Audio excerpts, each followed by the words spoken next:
Welcome to another episode of Collective Wisdom by Demand Collective. Today I'm joined by Michael Roberts, fractional demand gen leader for Boost My Email, Hudson RPO, and Immersa. Michael has over 9 years of marketing experience across a variety of specializations, including demand gen, marketing operations, and lifecycle marketing. His experience has taken him through a diverse set of verticals with an emphasis on revenue and operational impact on businesses. Thanks for joining us, Michael. How are you doing today? Yeah, absolutely. Yeah, happy to be here. Yeah. By the way, I loved your I saw a few weeks ago you posted a costume of Professor Oak. Yes. That hit for me. I don't know about you, but I was like a first gen Pokemon person, so the Yeah, first right on. 50 was my jam. Yeah, it was something I've been wanting to do like for a few years now, but Mhm. never like been adult enough to plan ahead and like get prepared or whatever. So finally, in August, I like remembered I wanted to do it, and so I was like, oh, I got to find the Pokemon cards to do it. So like on like a local marketplace here, just found a dude that was willing to sell 1,000 of them, picked Yeah. him up, put the costume together, and made it happen. So I had like music in the front, like all like the Pokemon music, and Yeah. kids had to choose their like starter Pokemon and jump. That's It was amazing. fun. Do, Yeah, do, do, do, do, do, yeah, oh yeah, do. Yeah. yeah. Some kids were pretty amped about it. They were excited. Oh, I'd have been young, 10-year-old Brian would have been hyped for sure.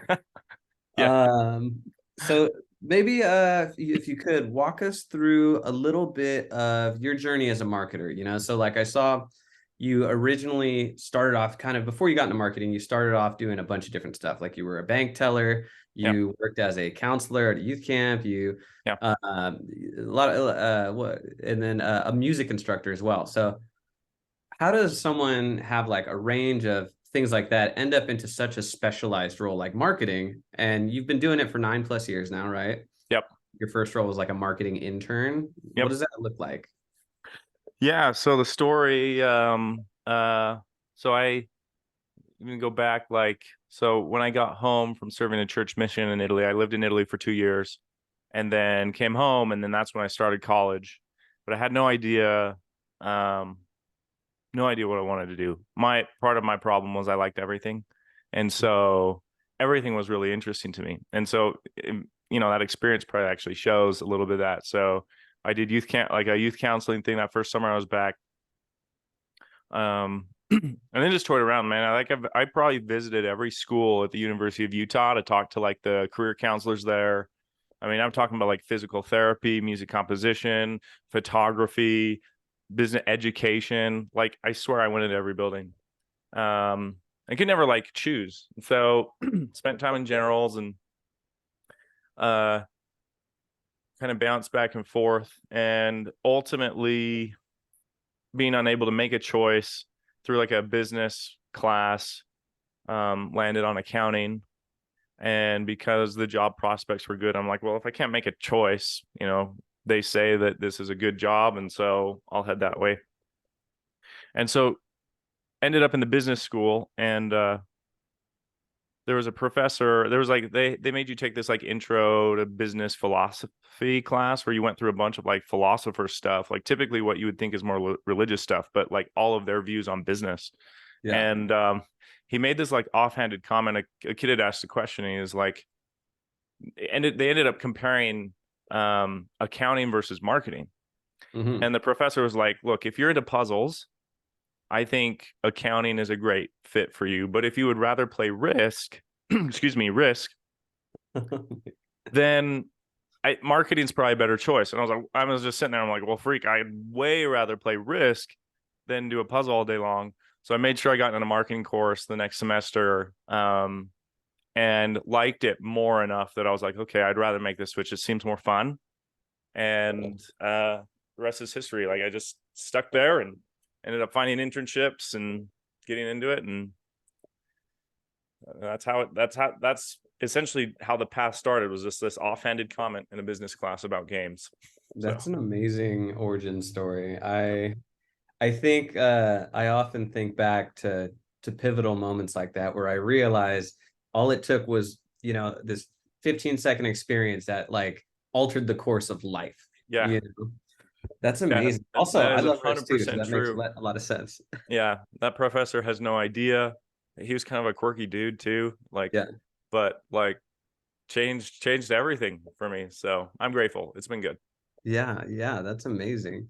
So I've seen you on LinkedIn. You've described yourself as a life cycle marketer.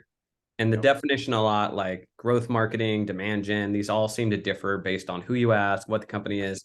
How do you currently define that? Yeah, I look at it as commerce engagement. So essentially, email is a primary channel. When you're looking at like SaaS companies, in product notifications is another channel that you Yeah. can use. E-com, you would probably look at SMS as well, but on the business side, it just doesn't make sense. So I don't really mess with SMS. It's primarily email and in-app notifications, and building the programs and the flows that make sense to keep those customers engaged in that channel. Right? There's a lot of content involved with it. So um, while I'm pretty well versed in platforms like Customer IO and HubSpot, like I have to be, Yeah.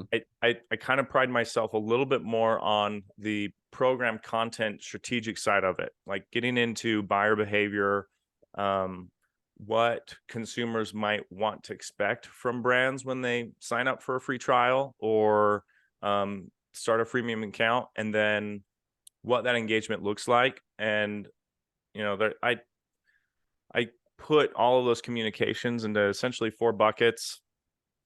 When you're looking at like a software lens, it's easiest to look at it for me from a software lens. Activation, right? I'm trying to Mhm. get them to see value and use the product. Conversion, so translating that into revenue. Transactional stuff, which is boring but necessary. Right. And then just content engagement, stuff beyond that keep people involved. So programs in all those 4 buckets to try and maintain brand awareness, build trust and equity with people so that when they're ready to convert or see value, that we can push them down that road. Yeah. Yeah. What do you feel like is, you mentioned those stages. When you take on a new client, like right now you're doing fractional work for several organizations. Yeah. When you join a team, where do you see the biggest gaps in those stages? um, so I always try and focus first on activation and revenue. And typically, let's take like a software company. Yeah. The easiest way to look at first is activation, because there's usually a few gaps that are hard to figure out that really influence what I do with those programs. So um, activation is usually where I'll look at first. I'll look at existing programs. So like let's say you can sign up for a freemium account. I try and understand, I have to dig into a bit of product analytics to understand like what are the key value pieces. Like what are we trying to drive people to do? I question those too, right? Like if you're a company that has well-defined like product milestones, like aha moments, setup moments, habit moments, that helps. A lot of times those definitions aren't clearly defined though, Yeah. and pretty ambiguous. So we're not really sure like what really drives people to see value or when that aha moment is. So there's a bit of discovery and some estimating to figure out what that is. And then as you look at those programs, usually there's misalignment, right? Like usually there's some kind of misalignment that we're delivering stuff that they wouldn't expect to. We're promoting features beyond like use cases or problems that customers might have. And then as I dive into that in the middle of it, usually what I actually find is simple, just email best practice updates that need to happen that immediately just like improve the outcomes of it. Those existing programs, albeit they might have issues themselves, right? Right. And so I tend to try and make that happen. I dig into the programs. I while I'm learning kind of like the bigger strategic gaps, I identify quick wins. And something as simple as like, look, you've got this massive banner on one of your emails that doesn't really communicate anything. Let's take it out. It brings the CTA above the fold and it Yeah. doubles your click-through rate, right? Little stuff like that, just intentional things that you can change. And clients like that because like they want quick impact, especially as a Right. contractor, right? Like you're a little, you don't have as much grace in onboarding and getting up to speed. And Yeah. I feel that pressure. So I like to try and make some kind of impact within the first 7 days of some sort that kind of proves that like, okay, look, there's so much opportunity we can make here. there were quick wins. Let's get those out of the way so that we can focus on like the longer term stuff. That's an impressive turnaround. 7 days for your first sort of like measurable impact is that's a short time to make changes like that. As a solopreneur, right? That's the sort of topic I see all over LinkedIn that I'm sure you're seeing too. Yeah. People sort of, I think, they don't. There's a gilded nature to how LinkedIn seems to describe it, right? How do you feel in terms of what's a realistic expectation for taking on these fractional roles? So I don't consider myself a solopreneur. I don't consider myself an entrepreneur at all. Mm. And that goes back to actually when I started this thing, how I had to position it for myself in order to take the jump, I guess you could say. Yeah. So I got laid off 14 months ago. So September of last year, got laid off for my W-2. Leading up to that point, though, I had started I was always interested in like the contractor solopreneur type life and work. Yeah. So I was starting to like take steps there, like take on side projects, just get feelers out there. And so when I got laid off, I got 4 weeks of severance and I had a project already, which essentially gave me 8 weeks worth of runway of like money could stay the exact same and nothing, there's no pressure. Mm-hmm. And so realizing, hey, I got like 8 weeks, what can I make of it? So rather than like starting a business, my view was like, can I extend this runway to 10? Can I extend it to 12, 20? Mm-hmm. So my goal was always just to extend runway. I was going to keep my old salary and just like pay myself the same and see if I could extend it. And I was able to do it. I was able to just find work to like extend the runway. And so I had to do all the like normal things of technically setting up a business with like, the state and federal and get an accountant and all that stuff. But I still view it as like I've identified, and it's taken a year or two to niche down into just Lifecycle. When I first started out, it was broader demand gen. Yeah. And as I continue the work, I found where I like delivered value the fastest for clients. Chose to niche on that. And what it's then become is I kind of view it as like I'm able to do the production of a full-time employee at third of the time because I'm so efficient and experienced. So it allows me to essentially get 2-3 jobs, right? I maintain like 3 clients. I'm not looking to build an agency. I'm not looking to be this great business mind, really, right? Like I'm trying to do really good work, provide for my family at like a great level, and then just take opportunities as it comes. So really like there's a lot of like LinkedIn frameworks and like all this great strategy and stuff. I didn't build it that way. Mine was very loose, very unknown, very just like, let's just see if we can get past the next month. And it's worked out. Yeah. The day by day, that's totally get that. Any hard lessons you learned along the way? The unknown is hard, right? Like I think that's why people might be, I've had people say like, oh man, I could never do what you did, right? And when I look back on my own experience, like if I didn't have those 8 weeks of runway, I wouldn't do what I did. Yeah. I was very fortunate. And so I think my view, and I've been very blessed that opportunities have been sufficient enough to like meet my needs. And looking back on that, I think that's because of prep work, years in the making before it even happened. So I started getting involved pretty heavily on LinkedIn, posting, commenting, all that kind of stuff about the start of the pandemic, because when the pandemic hit, I remember my old boss when I first actually started at the startup, he made this offhanded comment of like, if this doesn't work out, I'm not too worried because I have a solid safety net of a network that would help me find my next place. And when the pandemic hit, I realized like, oh shoot, if I get laid off because all this is unknown, I'm stuck to the resume stack, and the resume stack is going to be huge with a lot of other people. I don't want to be stuck to the resume stack anymore.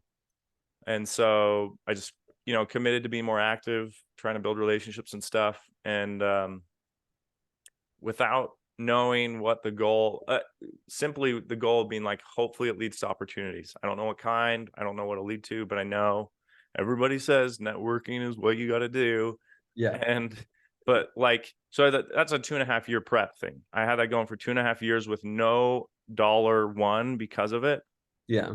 Up until I had to use it. And then when I had to use it, I had 2.5 years worth of momentum. And, I'm not viral. I have less than 10,000 followers.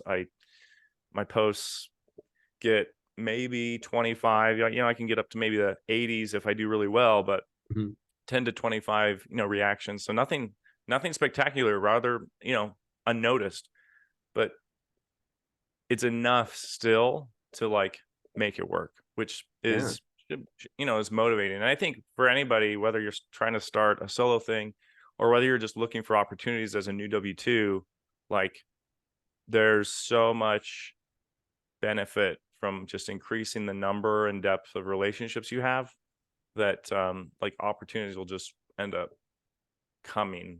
Like they have to, like there's no other way.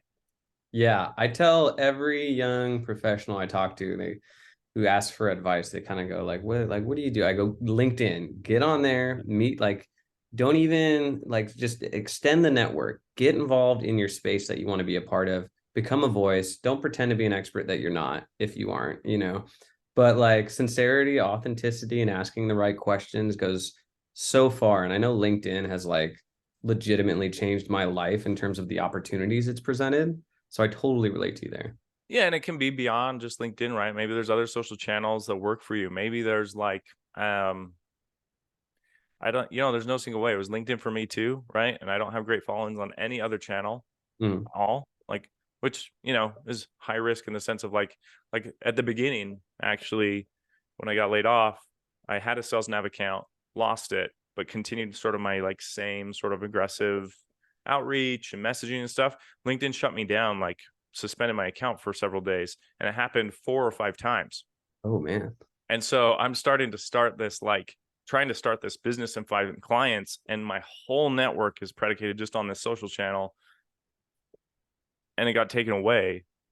Like, so I had to buy into Sales Nav, and it's like worth it to me, but I'm not, LinkedIn can be a place. There's, all the other social networks, and there's other ways to do it too, in-person stuff. That I think the point is just like, where whatever industry you're in, where do people live? Where do they communicate? Just be there. Just be a part of it. Be helpful, and then it'll pan out. What from in your day to day? Yeah. What do you find yourself sort of most challenged with, and then how do you challenge yourself to push through that?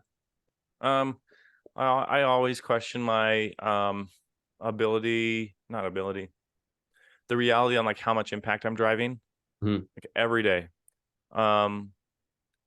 And I think that's a good thing. It keeps me executing. It's a healthy pressure to make sure I'm doing good work. And even when my clients tell me like, "Oh, dude, you're amazing. I hope I can keep you forever," or like this is phenomenal work, I like all in deep inside, I'm like, but like it, it could be more. Like maybe it's not enough, right? So that's like just emotionally, just a challenge I felt like I've had to deal with, because like it, not to be like, it's not depression or anything, but it's just like making sure that like I am delivering good work. I think just the pressure to do that on myself is high, and because I want to succeed. I want my client, and in order for me to succeed, my clients have to succeed, and there's got to be like legitimate impact there, right? Right. And if I can't build it, and I'm learning now too, if I can't communicate it, there might be, there's some difficulties. And so I'm kind of working through that. I think that's a challenge right now. I'm just making sure that like I believe the impact's there, learning how to communicate it, believe it myself, and then but maintain it is one thing I'm working on still. Yeah, and I mean that's such a difficult thing, and it goes beyond I'm not going to dig into attribution there, but like the idea of marketing's tangible and intangible impact, right? And like how much of it, I think like a brand search campaign and paid media is a great example of how much of it was actually captured by the program versus how much of it was going to happen anyways. You know what I mean? Yeah, and like as a contractor, I feel the pressure that like ROI is more of like top of mind for my clients regarding me more than it is for like a W-2 employee, right? Like I never sat down as a W-2 employee with like a boss or C-suite person and they like looked at your salary and like, okay, so it looks like you're making 85,000 a year and we, prove that you're 3x your worth and that you drove, like Yeah. 240,000 worth of revenue. Like people don't, you don't come across it like that. And so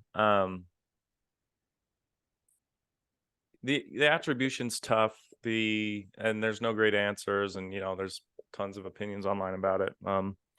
And that's why I think for me, I've banked on a couple things. I look for indicators. So like I'm actually not a believer in vanity metrics anymore. I don't think. Mhm. I was a big big hater of them for a long time until we got so far past to like only focusing on revenue Yeah. that I was like, wait, this other stuff kind of matters. A little bit. Yeah. And so the only place it gets into vanity is if you don't contextualize it within the broader scope of everything going on, right? So if like as an email marketer, the only thing I report on is open rates, and I tell my client, hey, look, I moved open rates from 25 to 30, and look, it's success. Then there's like a little bit of an issue, like even though it's a good thing.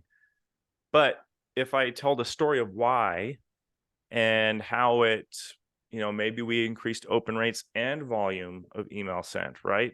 Which means we reached X% number of more like ideal customers that then leads, to some downstream stuff that is ambiguous, a little cloudy, but you can tell the story, then nothing's vanity anymore. Like driving up click-through rates, driving low open rates, it's all super important. And that's like what my job is to do. And Yeah. so, I just look for indicators. I try and tell a story, and then outside of that, I just bank on output, right? Like if you're a little bit intentional, if you can just outperform in execution and output. I don't know about you in your career, but like dozens of times I've run into people where they're like, really successful or making a lot of money or leadership, and you're like, what do you even do? Like what like how are you still here? Yeah. So that's actually motivating, right? That you can really make an impact in organizations by banking on output. Make sure to do a little bit of intention behind it, right? Don't just spray and pray type thing. That's obvious. But if you can figure out workflows and process to just be like really effective at your job, I think people are going to love you, right? Like they're going to love the work you do. They're going to have greater trust or faith in the long-term outcomes that you're trying to drive. And if it doesn't work out, like at least you're a hard worker. You tried, you did a lot of good momentum, and sometimes there's other factors, right? It's just how it works. So Yeah. Yeah. That's a great perspective to have, especially around being mindful and intentional and deliberate in your effort and your output. In terms of that, you recently said an ounce of prevention is worth a pound of cure. You talked about the value of deliverability in email yeah. marketing in terms of prevention. How do you see teams, and just tying this back to being intentional with your output, how do you see teams preparing for a changing email landscape with like the rise of legislative changes in privacy around like California and other states sort of starting to mirror consent laws in other countries? Yeah, well, the big change coming right now is Google's and Yahoo's announcement on like stricter spam Yeah. compliance. So it's interesting because in the rest of the world, largely it has been legislative or government force regulations trying to make businesses be more intentional with their marketing. Now it's coming from the enterprise side, right? Vendors that are going to be enforcing this at a stricter level. So I think there's just I think as far as like what teams are doing to prepare for it, those that are aware that it's coming, I think are starting to realize that like, okay, um, like I don't know if I can buy the lists anymore, right? We've lived in the US, we could buy lists, it was fine. You know, inbox placement was lower than everywhere else in the world, but like it doesn't matter because you can like 10x the list build as of anybody else and nobody cares. Yeah. Well, now people are going to care a little bit. And it will be I don't know if largely people will be prepared when the changes happen in February, but by March or April, depending on how strict Google and Yahoo are in their enforcement, then it'll be interesting to see like if there are some big name brands who get their IP ranges or domains throttled, and all of a sudden their deliverability tanks and they go from 18% open rates down to 4 because nothing's getting in the inbox anymore. Mhm. Suddenly it's going to be like, oh shoot, we should have done this. Now we have to warm up a new domain, stuff like that. Yeah. And I would imagine if that happens, stories will get out, hopefully, that like, oh, this happened. And it'll probably come through agencies, right? Agencies working with clients, and their clients got pinged and they're like, oh crap, this actually happened. And they can anonymously share that some of their clients experienced this, and then those stories get out. Right. So, all the tactics to prepare for that aren't really new. It's the whole inbound methodology, opt-in, maintaining a healthy list, that kind of stuff. It's just that the urgency to implement it will probably rise when people start feeling the pain. So we'll see. Yeah.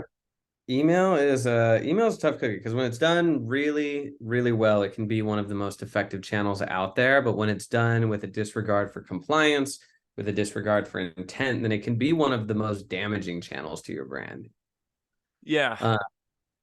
Uh, so You can't take it back. That's you, part of the problem too, right? right. Social media managers, you can post and then you can go back and edit. You can delete the thing, whatever. When I hit that send to 220,000 people, like it's gone once it's gone. So. Yeah. Do you ever get the jitters before a big send? Oh man, every time. Every Like I time never still go. Yeah, hits? it's like 10 years in. Like I'm always like, should I check this? Should I like? There's probably a typo somewhere, or like I always every time I always second guess the quality because I'm like Yeah. worried I'm gonna send something out that I messed up. Yeah, I used to work with a product marketing director who every time we'd send an email to like 500,000 people, she'd have to close her eyes and go, I can't look, and turn around. And lo and behold, you always find like a double space somewhere or a missing comma or something. And there's always the exec who goes, we've got to send an error message out, let everyone know there's an issue. How do you handle and de-escalate in situations like that? Well, I just sit here kind of sweating after I hit send, and then it's like processing for a while, and then I just honestly kind of like just sit and watch like the right off the bat rates. Not that those even necessarily like indicate anything. It's just like I have this like nightmare that I'm gonna hit send to like some massive list, and then it's gonna be like, oh, you got like a 0.2% open rate, which has never happened, by the way. But like, that like the data will just like the report just like won't go, like the numbers won't go up, and I'll just be sitting there, the numbers won't go up, and I can't do anything about it. So that's a nightmare that I have. That like once it's done, you can't do anything about it, and so that's why the prevention and like preparation piece. So I have like a pretty big checklist, quality checklist that I go through every time. Yeah. And if I ever mess up, it's because I went too fast in that quality checklist. And there's nothing special about it. I actually don't even use systems. I still kind of make it manual semi-intentionally, right? Just so my human body has seen it and experienced it. Even down to like sending myself test emails, I make sure I look at them on my own device, right? Like I just want to experience it myself. Yeah. So I go through that checklist, and then I do it probably again because I'm sweating, and then at a certain point you just gotta send it out and move on to the next. Yeah, not testing on multiple devices. I've seen that be an email killer a couple different times where, it really could have been something special. And unfortunately that quality check wasn't there. Yeah. Um, you posted pretty recently that email can be a creative channel, like can be a super creative channel. What in your mind makes a really compelling creative email, whether that's a single email or a series of emails? What about it tells a story and shapes a narrative that's worth reading? Yeah, for me, the creativity actually doesn't come like when people think about creative. I think they think about like the storytelling. They think about the I don't know, the visuals and like the video and stuff like that. When I think about email creativity, I think of just the ability to be relevant. Like I Mm-hmm. just think the your access to data and information on each individual person is so far greater in that channel than any other channel you've got. And so what you choose to do with it is where the creativity really comes in. And there's it can get you into bad places sometimes by overcomplicating things. And so but if you don't at least pursue creatively thinking on how do I um, customize journeys based on where customers are at, both in terms of who they are as people and where they are in, say, their buying or product usage journey, Mm-hmm. then it's just a disservice. And it's just like not, you could be doing so much more. So, as an example, um, for a client recently, their onboarding was pretty linear in nature and just like it it encouraged usage of key features that make sense, like the things that you need to do to get value from their application. But there was a single track, and we spent some time customizing it based on role. But how long was it? It was like it's over like the course of a couple weeks, just initial onboarding. But there's no really regard for what they'd already done, right? Like so, it's encouraging one action, two actions, three, whether or not they'd already completed that action or not. And so, from a relevant standpoint, if I sign up for a product and I get in there immediately and I start testing around, and by 3 days later, if I get a note with a tutorial on how to do something that I did day one, well, that doesn't give me a lot of confidence that like I need to look at emails in the future, right? Like it's just like, oh, I'm part of just some onboarding track that like isn't going to help me. But if on in contrast, it's like it sends me and it says, okay, it looks like you've gotten this far. Here's what's next.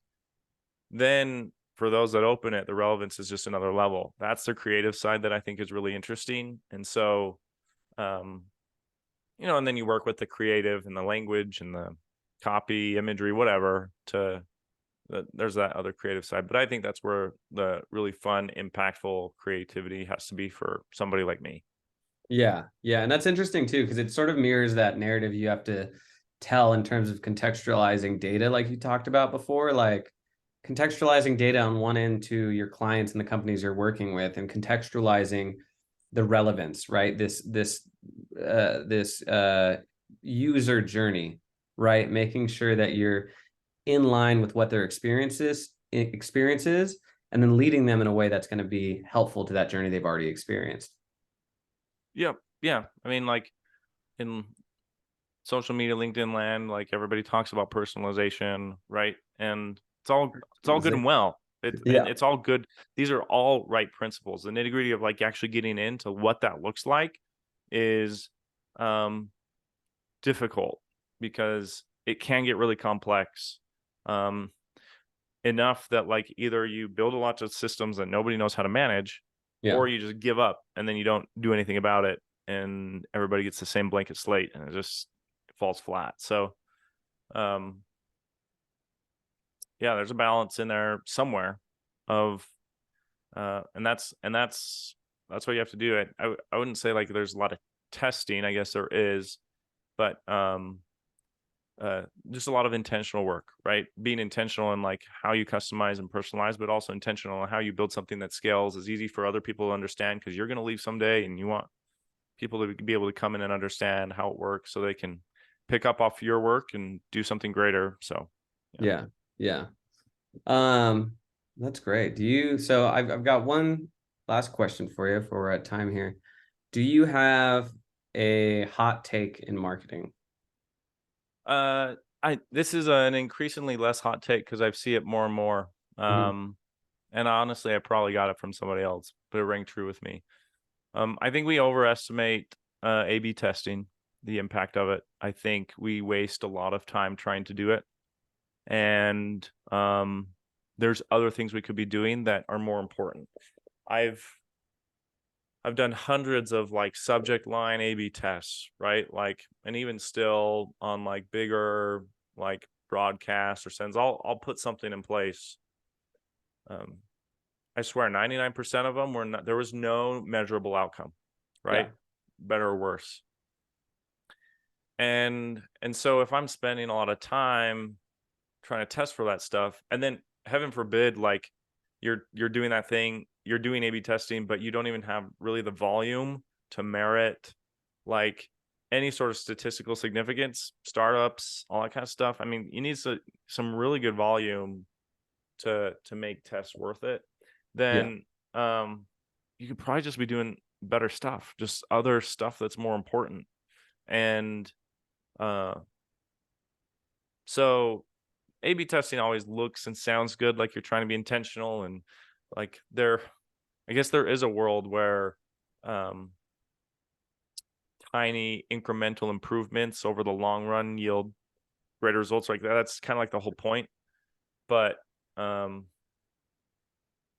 my gut says for small teams, there's just not as much of a place for that, and you should spend your time really trying to identify like what's going to get me 80% of the results for 20% of the work, and A/B tests just don't fit that kind of threshold.